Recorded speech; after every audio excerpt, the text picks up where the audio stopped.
What I learned in life is that you can have a cause, but you can work your social consciousness through your job.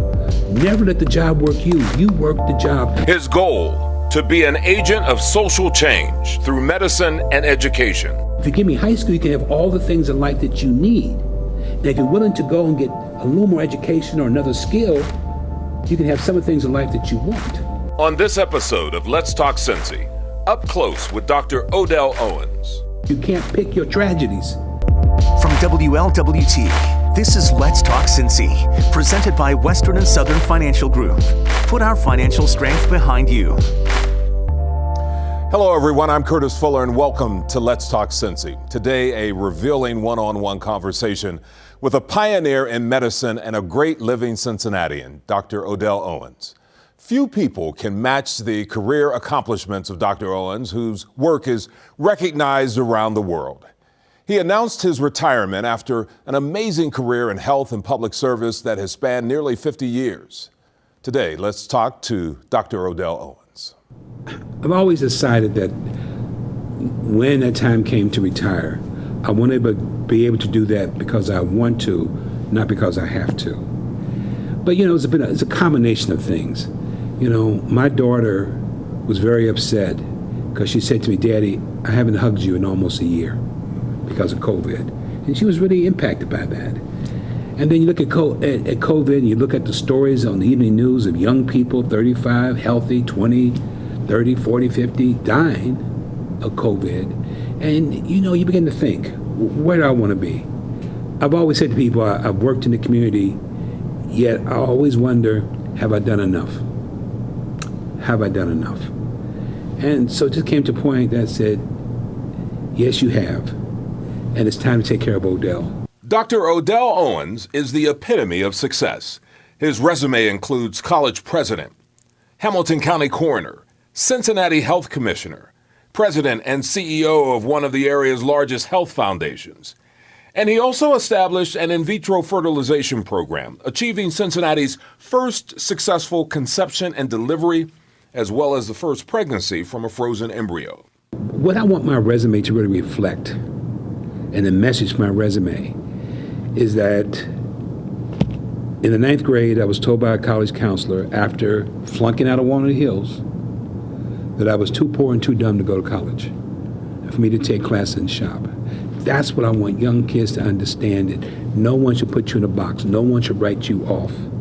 The fact that I've been involved in medicine, education, variety of other things, because Odell got educated. And that's the message I wanted young kids to have. Curtis, my involvement in the community was never from an oath or a pledge.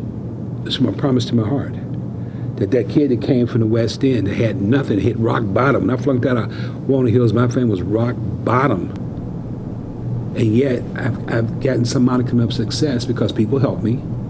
And I never gave up my faith that I wanted to go to college. I didn't want to be poor in the West End. I seen that life. I didn't want that. And I know some people say, "Oh, people should never talk about money." No, I'm sorry. When I was poor and down and out, man, yes, that's what I want. I wanted what they had, what I could see on TV, what I could read about in the newspaper. There's nothing wrong in telling kids, if that's what you want, but you got to earn it. It's not going to fall up on the table for you. You got to go out and earn it. Get that degree. No one can take that. Second part of my resume, I want people to know I'm not the diamond in the rough. I am the rough. He's taken his message about education to classrooms and to crime-filled streets. Because I knew, and when I got to the coroner's office, indeed, the majority of the shooters didn't finish high school, and the majority of the victims didn't finish high school. And studies have shown that if you raise your graduation rate just 10%, you lower your felonious assault and homicides by 20%. So it became a pulpit, but I also wanted to change the coroner's office from being about death to about life. And when I tell young people all the time, how can calculus or physics been tough when you live the life that you've lived? When you've gone days without eating, you may not have electricity, you may not have the best of clothes, you had no love at your house, you were teased, you cried at night. How can anything that a teacher put in front of you be hard when you've already had that? I've always told young people, never let your past dictate your future, but always make it a part of you. And that's what I've used. I've used my past to be a part of me. And so I had those tough times at Yale or Harvard. Nah, can't be. I've already been there. This isn't going to be hard. Dr. Owens' mother died when he was only 11 years old. His mother was only 29. His message has always been about overcoming many obstacles. In the words of Nelson Mandela, after climbing a great hill, one only finds that there are many more hills to climb. I was the first African American to chair the board of UC, first African American to do a fellowship in reproductive endocrinology at Harvard, first African American to be on a major bank board when it was Star Bank and now US Bank, and then I turned out to be the longest running director at US Bank. I just retired off that board last year. So, it's been, I think sometimes people say, think when you're the first, you pay a price. Up next, Dr. Owens talks about being better just to be equal. But first, a frank conversation about the devastating COVID-19 pandemic that has consumed our world for more than a year and his thoughts about getting back to normal when Let's Talk Cincy continues.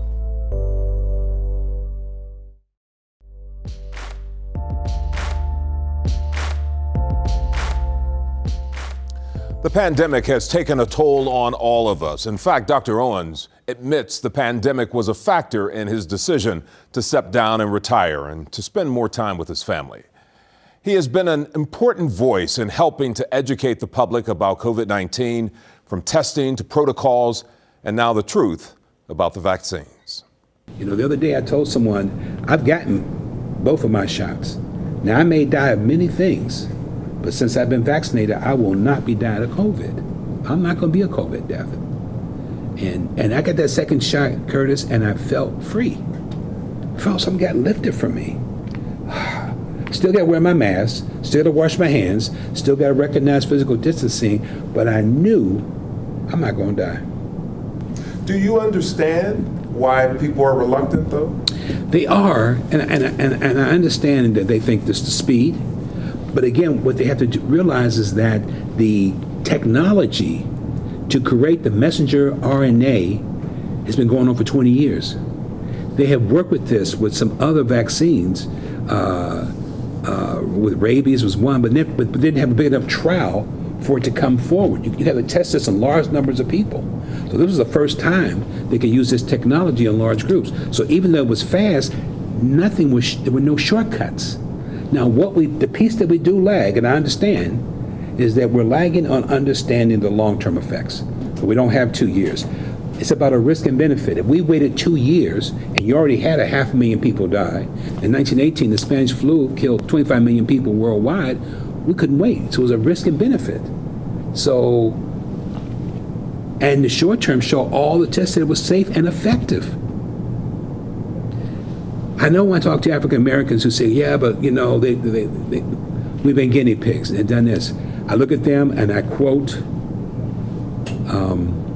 Amanda Gorman, who spoke at the inauguration, who said, when you're facing your future, don't let your past stand in front of you. God, she was powerful. And it was appropriate at the moment. Come on, we got a technology, take it. Protect your loved one, protect yourself, protect the people that you love. Get the vaccine. The number of flu deaths average between 40 to 100,000 any given year. And we accepted that. Now today, we would no longer accept 100,000 people dying of the flu.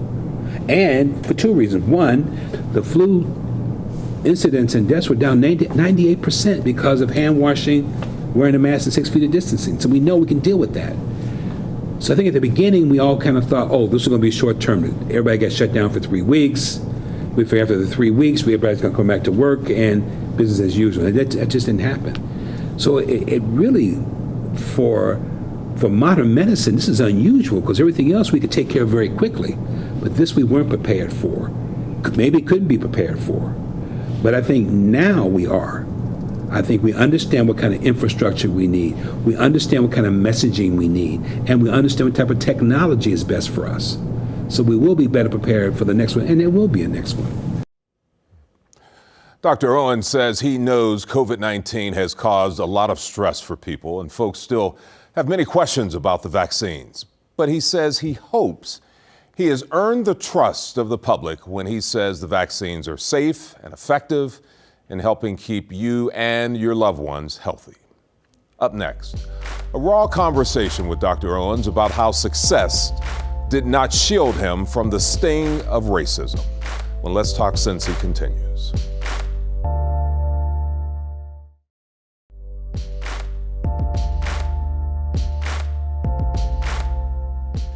Many will tell you that we are facing another pandemic, one that has infected us for many years, and that's racism. Odell Owens shares some painful realities about his journey and the roads littered with racism. People always ask about success and about the path and roads that you take. And I've been asked, if you had grown up in a more middle class or in a richer neighborhood, would your path been the same? Not at the same extent, because you may take some things for granted. I had nothing to take for granted. But I was fortunate that the last couple years of high school, my father went to Detroit. My mother had been dead at that point for 8 years. And so my grandmother in Detroit told my father, why don't you move to Detroit with the kids? Odell can finish high school up here and get a good job at Ford on the line. And that was my destiny. But a family, a black family, that I had been there, I was their babysitter, their grass cutter, their snow removal, their caddy, said, you got potential, and told my father, let Odell stay with us. And he was a physician. She was a social worker. So I got a taste of that life. But however, he was a physician, she's a social worker, her brother's a surgeon like him, his brother is a doctor, his wife's brother's a doctor, all of her brothers and sisters were either PhDs. So I was surrounded by this well-educated family where college was never talked about. It was the next step. So I had a little bit of both worlds. I had a taste of both worlds. But what sustained me was certainly growing up poor. A good part of my life was spent always having to be better just to be equal. When I went to college, the first week, the biology department had a meeting with all the students that wanted to go to medical school to tell them what courses to take, when to take them, when to apply to medical school, what medical schools would take kids from Antioch, and what was your grade point average. And at that time, they said, hey, from Antioch, if you have at least a 3.3, you're going to get into medical school because they respect our curriculum. So as everybody was walking out, and I was the only African American in the room, the professor grabbed my arm and pulled me back into the room and said, of course, you are going to need at least a 3.4 or higher. And some of these schools are not going to take you.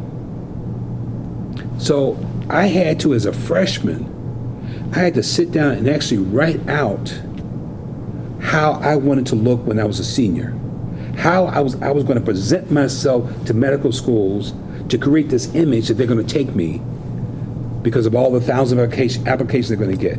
So I said, okay, I'm going to be active on the campus. So I was a DJ, I was involved in committees. I'm going to focus on my grades, so I had a 3.8. I chose to go to Africa my third year of college because I knew that going to Africa, being a student there, was going to help my resume. It wasn't my great power of Africa or black power or any of that during that time period. It was I had to stand out just to be equal. And indeed, when I went for my medical school interviews, they all, oh, you lived in Africa, oh, tell us about that. And I had great stories. So when I get to Yale, it was, oh, are you here because you're black? Or you here because you're smart? Because at that time, Yale had the largest class of black students. There was 7 of us out of 100. So we all felt that. So I said, okay. I went across the street and registered for a master's degree in public health from Yale and did them both at the same time. I was president of my class at Yale, captain of the medical school basketball team, and I was on the board of trustees of Antioch College while I was a medical student. So my attitude was now, okay, either your stuff is raggedy, if I can do all this, or maybe I do have some smarts. But I had to do more just to be equal. When I stayed at Yale and did a 4-year residency in obstetrics and gynecology, at the end of that, I was awarded the Irving Friedman Award as the best chief resident.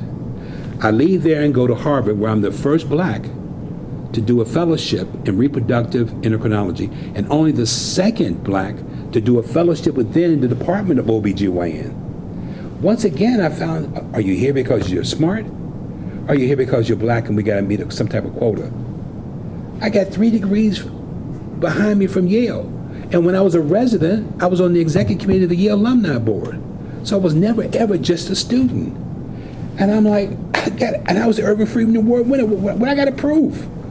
So one day, the residents came to me and said, hey, one of our fellow residents, a woman, has a pregnancy in her fallopian tube. And that's, well, you have to operate very quickly because if it bursts, she could die. So they said, look, we're concerned that, she's concerned that she's going to have an abdominal incision, the tube is going to remove, it's going to cut down her chances for a future pregnancy with only 1 tube, and she's going to miss 6 to 8 weeks of work. But we know that at Yale, you were taught how to do a procedure through the belly button. They could save her tube, and she'd only miss work for 2 days. Will you operate? I said, I'll do it. Had never been done in Boston, never been done at Harvard. So I go, I operate, save the fallopian tube. She's out of work 2 days. 10 weeks later, we do a dye test, the tube is open. No more questions about Odell Owens. Then my professor was going to, there's two of us that are doing this fellowship. So he's going to teach us how to put fallopian tubes back in women that already had their tubes tied and had changed their mind. You do it under a microscope. If they held the needle here, you couldn't see it. So at Harvard, he's a professor, so he booked a case. It's 5 hours operating room time. I had done it at Yale already. I was the only one that could book 2 in 5 hours. I did 2 while he's doing 1, I was doing 2. He was supposed to be teaching me, but I already learned that procedure. Yeah. So again, I had to be better just to be equal. So I come back home to Cincinnati, all this training behind me, only to have whites walk in the office, see that I was black, and walk out. I was the only reproductive endocrinologist in the city for 3 years. You can't find many with 3 degrees from Yale and 1 from Harvard. May not exist. All those days of staying up, all those surgeries, all those reading, all those passing of all those exams, ready to get back to my city. And people will walk in and say, oh, he's black, and walk out. I even had patients who I helped to get pregnant. And at their last visit, they're going to go now back to their own doctor to be taken care of. They can deliver them. And they were crying. And I said, okay, they're crying because this is emotional. But they were crying because, and they would say to me, Dr. Owens, I feel so guilty. I said, why? Because I saw that you were black, I was going to walk out. But I felt you were my only hope, and I stayed. I hug them. Say, hey, we're a team, don't worry about that. You got your baby, that's all that counts. I had doctors say to me, oh, I'm so glad you got Mrs. Smith pregnant before her husband found out you were black. So, you know, I looked at that, and my office staff used to be very upset when somebody would walk in and walk out. But then I was asked to go to New Haven and be on a TV show by a woman named Sally Jesse Raphael. She started out in New Haven, then her show went to New York. So she brought in 3 doctors, 3 gynecologists, and we were on her show asking questions. So after that, she said, I want you to come back. So over the next 2 years, she would bring me back. And when she walked out, she would say, I hate doctors, but I love this man. Well, when I returned to Cincinnati, my phone would ring off the hook. People wanted to come all over the country. From the Caribbean, people would come up to see me. Yet in Cincinnati, people wanted to walk out. Until my name got out there and they knew that I was black, and then those people that had that kind of orientation then no longer came to the office. But I told my staff, I said, you know, don't get upset. Because right now, it takes 2 months to get an appointment with me. So why are we going to be upset for someone that wants to walk out? Let us rejoice in the patients who have faith in us. I never let people try to pull me down because I truly embrace my oath as a physician, that I lead with empathy and compassion. Now, you may not be nice to me. You may not want me because I'm black, but I'm gonna take care of you with the same empathy and compassion in my skills as the person who loves me and appreciates me.